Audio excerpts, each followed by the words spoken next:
High everyone, caption দেখে you guys আর already guess যে ভিডিওটা কি নিয়ে হতে যাচ্ছে। অ্যান্ড ইয়েস, বাংলাদেশ থেকে আমার জন্য পার্সেল এসেছে, সো সেগুলি আজকে আনবক্সিং করব। বিফোর দ্যাট আমার আগে ব্রেকফাস্ট কমপ্লিট করতে হবে, তারপর আমি পার্সেল কালেক্ট করতে যাব। তো সকালে উঠে আগে ফ্রেশ হয়ে নিয়েছি, দেন এখানে চলে এসেছি চা বানাতে। যেহেতু আজকে অফ ডে, তো তার জন্য একটু আয়েশ করে নাস্তাটা করতে পারবো।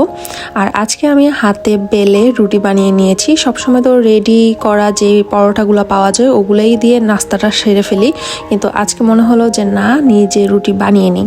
তার সাথে একটু আলু ভাজি করে নিয়েছিলাম। অনেক দিন পর সকালের নাস্তায় আলু ভাজি অ্যাড করা হয়েছে, কারণ এটা নর্মালি আমার করা হয় না। চা অথবা ডিম টোস্ট এনিথিং ঝটপট কিছু দিয়ে হয়তো নাস্তাটা করে ফেলি। দেন নাস্তা কমপ্লিট করে চলে গিয়েছিলাম রেডি হয়ে পার্সেল কালেক্ট করতে। বাসায় আসার পর সেগুলি আপনাদের সাথে শো করব।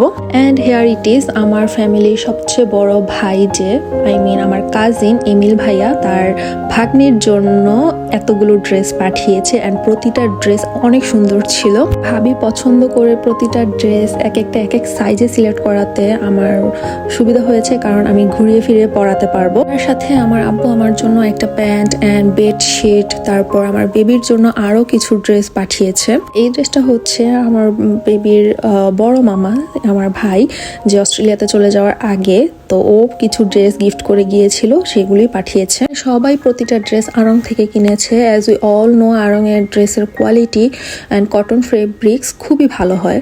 আমার কাছে পার্সোনালি এটা ভালো লাগে। আর এখানে পার্সেলগুলো দুজন লোকের কাছে পাঠানো হয়েছে। একটা আমার ভাইয়া যেটা পাঠিয়েছে কাজিন, সে তার ফ্রেন্ডের কাছে পাঠিয়েছে। আর আমার ফ্যামিলির আব্বু আম্মু যা পাঠিয়েছে তা আমার হাজব্যান্ডের একটা ফ্রেন্ডের কাছে পাঠিয়েছে। সো দুইটা পার্সেলে আমি একসাথে এখানে শো করছি। এই ড্রেসটা শুধু ছিল সেলোর থেকে, এটা আড়ং থেকে ছিল না। আর এই একটা মাত্র ড্রেস আমার মেয়ে অনেক পছন্দ করেছে। সে এটা পরার পর আর খুলতেই চাচ্ছিল না, বিকজ নাও এটা তার পারফেক্ট হয়েছিল সাইজও। তার সাথে আব্বু আম্মু ওমরা করে আসার সময় আমার জন্য যে খেজুর অ্যান্ড ব্ল্যাক কিসমিস এনেছিল সেগুলো দিয়ে দিয়েছিল। এছাড়া অনেক কিছু এনেছে, কিন্তু ওজনের কারণে আসলে সব কিছু পাঠানো সম্ভব হয়ে ওঠে না।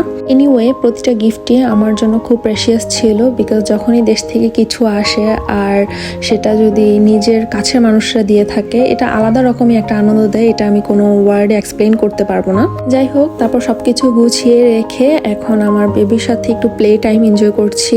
ওকে কিছু সময় খেলাধুলা ব্যস্ত রেখে তারপর ফ্রেশ করে খাবার খাইয়ে ঘুম পাড়ানোর পর আমি রান্নার কাজে চলে যাব। And everyone ignore my voice, because আমার ঠান্ডা লেগেছে, তার জন্য হয়তো আমার ভয়েসটা খুব হেভি মনে হতে পারে। এই তো মেয়েকে ঘুম পাড়ানোর পর চলে এসেছি কিচেনে রান্না করতে। শুরুতেই ভাত বসিয়ে দিয়েছিলাম, তার সাথে হচ্ছে এখানে করলা ভাজি করে নিয়েছি। অনেকদিন ধরেই আমার করলা ভাজি খাওয়ার ক্রেভিং হচ্ছিল, বাট আমি করলা পাচ্ছিলাম না। ফাইনালি পাওয়ার পর আমার মনে হচ্ছিল it's test like heavenly.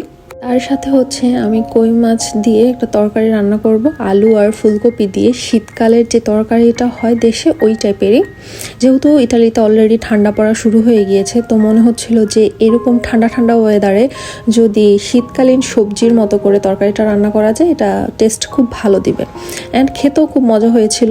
Expectation যেমন রেখেছিলাম ঠিক তেমনই হয়েছে রান্না, আলহামদুলিল্লাহ। এই তো এখানে আমি আমার ডিনার কমপ্লিট করে নিচ্ছি।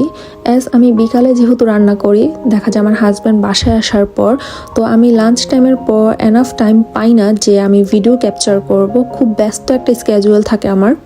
ডিনার কমপ্লিট করার পর রুমটাকে একটু ক্লিন করে নিচ্ছি, যাতে সকালবেলা খুব রাশ টাইম না যায়।